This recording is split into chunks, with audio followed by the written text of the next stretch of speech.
Cabinet मंत्री भरत शेठ गोगावले आपल्या सोबत आहे। शेठ, आज पहिली कॅबिनेट झाली आणि तुम्ही सुद्धा होतात त्यामध्ये। आज मुख्यमंत्र्यांनी सुद्धा तुमच्या सगळ्या दालनांचा आढावा घेतलाय। मंत्रालयामध्ये ॲक्शन मोडमध्ये सरकार म्हणूया, सरकार ॲक्शन मोडमध्ये आलं म्हणूया। ॲक्शन मोडमध्ये आहे। आज पहिलाच मोठा निर्णय होतोय।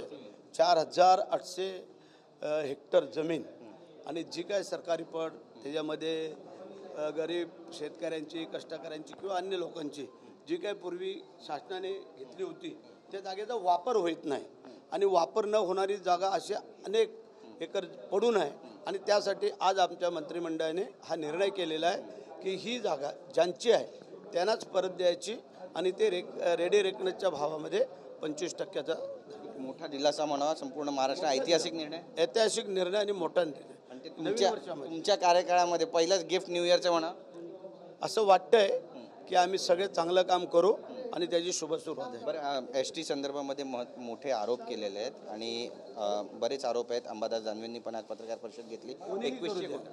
कोणीही करू द्या, काही करू द्या, चौकशी जर असेल तर चौकशीला सामोरं जातील सगळ्या अधिकाऱ्यांनी। सगळ्यांनी जे काय सांगितलेलं आहे, जी काय एसटी आता खुळखुळी झालेली आहे आणि त्यात बदलणं क्रमप्राप्त आहे, तर नवीन गाड्या घ्यायच्या आहेत तर थोडं पाठीपुढे हे सरकावंच लागणार आहे। मग तुम्हाला गाड्यामध्ये जे काय गरीब लोक बसतात ते नाही बसायला पाहिजेत का चांगल्या गाड्यातनी, ते पण होणं गरजेचं आहे। आणि म्हणून मगाशी उपमुख्यमंत्री एकनाथ शिंदे साहेबांनी सांगितलेलं आहे आणि मुख्यमंत्र्यांनी त्याची चौकशी जी सांगितलेली आहे ती चौकशी आम्ही 8 दिवसामध्ये त्यांना पूर्ण करून जी काय वस्तुस्थिती आहे ती करून देतो। देशाच्या आणि राज्याच्या राजकारणामध्ये नेमकं काय घडतं? कारण आता अजून काही सुरुवात नाही झाली, आता ते वरची बाब आहे। आम्ही अजून खालची लोक आहेत, जरा अजून वरती जायला आम्हाला वेळ आहे, जरा नंतर।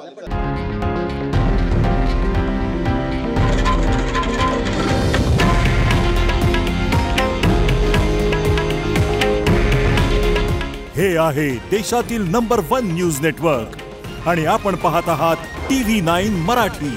काळजी तुमची, हित महाराष्ट्राचं।